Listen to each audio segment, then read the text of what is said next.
My stepdaughter knew her mom was cheating on me and didn't tell me, so I'm disowning her and she can grow up fatherless again. I, 35M, met my soon-to-be ex-wife, 33F, during university 12 years ago. She already had a kid when she was 19, but the dad left as soon as she started uni. We were dating for 3 months before I met her daughter, Lisa. I remember seeing her family for the first time. I was nervous meeting her parents, but when I saw a little girl beside her mom, I was confused. I asked her if that was her little sister or a cousin of hers, and her answer shocked me. When she told me that that's her daughter, I thought I misheard her or something. At first, I wanted to dump her for hiding something so crucial from me, but she kept begging for me to stay, and eventually, I relented. Soon enough, I started to fall in love with her daughter and wanted to be her father figure. Our bond grew stronger over the years, and in early 2019, before the pandemic hit, we got married.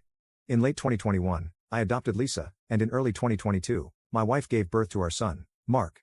After Mark was born, my wife made the choice to stay at home for the time being, and I was completely fine with that.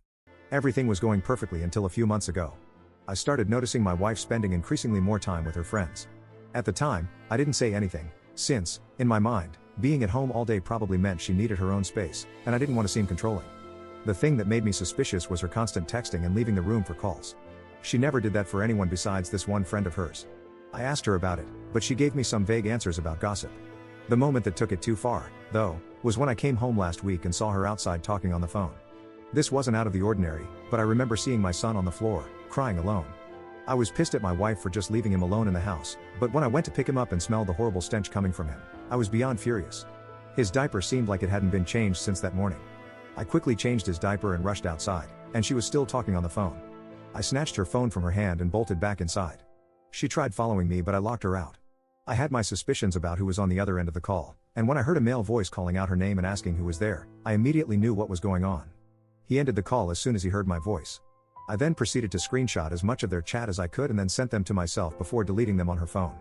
About 5 minutes later, she was still yelling and shouting at the front door, demanding to be let in, and I reluctantly opened it and was met with a smack in the face.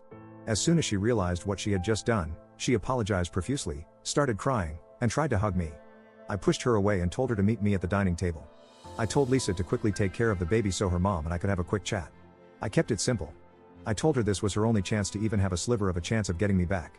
If she messed up this talk, it was over on the spot, no lies, nothing. She kept on trying to apologize and to say it wasn't that serious. I reminded her that she not only messed me over, but she also could have easily done serious harm to our son by leaving him alone in the house like that.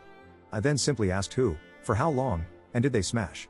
She replied with her ex-boss, Daniel, 6 months, and she didn't answer the last one, so I kept reminding her that this was her last chance. She then simply nodded. I then asked her if they used protection. To this, she started crying and begging me for forgiveness. She said she would block him then and there, would never contact him again, and that I could smash with any woman I want from now on, blah blah blah. I guess Lisa heard the commotion and came downstairs. I told her to go back up, but she just walked to my wife and asked her if I knew about Daniel. Up to this point, I was calm, but upon hearing this, I swear even I started tearing up. I asked Lisa if she knew all along, and she said yes. At this point, I'm full on crying, and I asked her why she didn't tell me. She responded with, because unlike you, Daniel buys me the things I want without having to beg. I then asked her how she could possibly do this to her dad. She responded with the "you're not my real dad" crap. My wife screamed at her upon hearing what she said. At that point, I couldn't bear any of this anymore. I just grabbed my son and got into the car. My son and I are currently staying at my parents' house. I've basically been drinking myself to sleep every day. Thanks to the saint of a mother I have, my son is being taken care of right now. I'm beyond hurt. I've canceled my ex-daughter's private school tuition, all her extracurricular activities, and I've contacted a divorce lawyer. He's going to serve my wife this Friday. My wife and Lisa have been blowing up my phone nonstop with apologies. I simply responded with, get a lawyer and tell that ungrateful thing of yours to start calling Daniel her dad. I'm disowning her, and then I blocked my wife. I didn't respond to Lisa, I just simply blocked her. I guess my wife told our friends what she and Lisa did, and now they have been texting me nonstop. They understand how I feel but believe I'm going too far by divorcing my wife without hearing her out. They also keep telling me that disowning Lisa is definitely going too far and that she's only a kid and didn't understand what she was doing. I just can't get over the things she told me. I've worked so incredibly hard to give my wife and daughter luxuries I could have only dreamed of as a kid, and this is how I get paid back? Lisa is 13 years old and is old enough to understand that hiding her mom's affair is bad and definitely purposely used those words to hurt me. Honestly, I am feeling a little delusional, that maybe a few family counseling sessions later, and we can go back to living the life I once considered a fairy tale. I'm beyond destroyed by this whole situation. A part of me just wants to see them burn in hell, but the other part of me believes there is still hope. Am I really going too far? Is there any way to salvage this? Update 1. First of all, I just want to thank you all for the support you've shown me. This past week has been the hardest period of my life. Seeing the love you shared with the woman you considered your partner for life just vanish hit me worse than anything else. You'll be glad to hear that I've put an end to the drinking, at least for now. It was tough, but seeing how my life was basically falling apart due to my constant drinking really was a wake-up call for me. As someone kindly suggested, I asked my mom to throw out all the booze in her house. The first couple of days were tough, with me being more depressed than ever, but I'm doing much better now. As for my wife, I've had a brief conversation with her, and I have halted all divorce proceedings for the time being.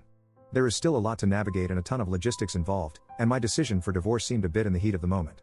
I'm not saying that I'm going back to her, I'm just saying I need to reevaluate everything again. What she did was beyond hurtful and irresponsible, and if I were to get back with her, she has to do a lot to make up for this mess. I have removed half of the money from our joint account and have stopped paying the lease on my wife's car. I asked her the following questions. Has she been in contact with Daniel since our falling out? She said she has completely cut off contact with her ex-boss and is willing to do anything to make our marriage work. Why did she go to him in the first place? She said she honestly doesn't know. She met him at a get-together her old company held, and in her words, they just clicked. They started hanging out as friends, and soon things grew out of hand, and she started bringing him over to the house when I was at work. Did she have feelings for him while they worked together? She said she found him cute but left it at that. They never did anything or said anything outside of work. I then started asking her questions about our daughter Lisa. Some of you guys rightly pointed out that she probably poisoned her against me. Why did she bring Daniel around our daughter? Lisa once caught them making out on the couch, and when she threatened to tell me, they quickly shut her up with gifts and a new phone. Soon enough, Lisa actually started to like having Daniel around because of the gifts. Did she badmouth me to Lisa? To this, she just went silent and started crying. I then pressed a bit more, and she finally blurted out that she started telling Lisa that Daniel was her biological dad. To be honest, after this, I just started crying and hung up. I did see a change in my daughter around the same time, but I just chalked it up to her being a teenager.